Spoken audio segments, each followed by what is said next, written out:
An unmanageable workload and a lack of support in schools means pupils are not getting the help that they need, according to teaching staff. An EIS survey of 11,000 teachers here, seen by the BBC, suggests almost 3/4 of teachers are rarely or never able to do the work required of them within their contracted hours. The survey comes days before the union plans to ballot on strike action. The Scottish Government says it's working with unions and councils. With more now, here's our education correspondent, Lucy Adams. Alison says she almost burnt out completely working as a primary school teacher. She says the job took over. I would find myself in a situation where back maybe about the first 3 years of teaching, I wouldn't make plans at the weekend. I would find that there was so much to do and so much to plan for the individual needs that it just wasn't possible to do in the working day in the school building. So you might come in early, stay late, and you're there until, the janitor rings the bell.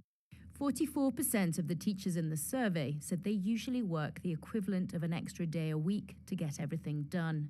And more than 10% said they could never access the support for children with additional support needs at the point it's required. The EIS says none of this is in the best interests of children.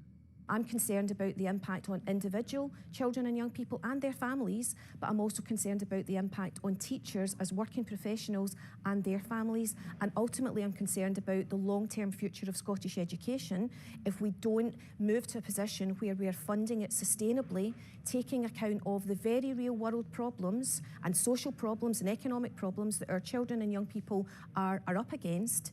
The SNP promised in their last manifesto to reduce teachers' class contact time by 1.5 hours a week, but that hasn't happened.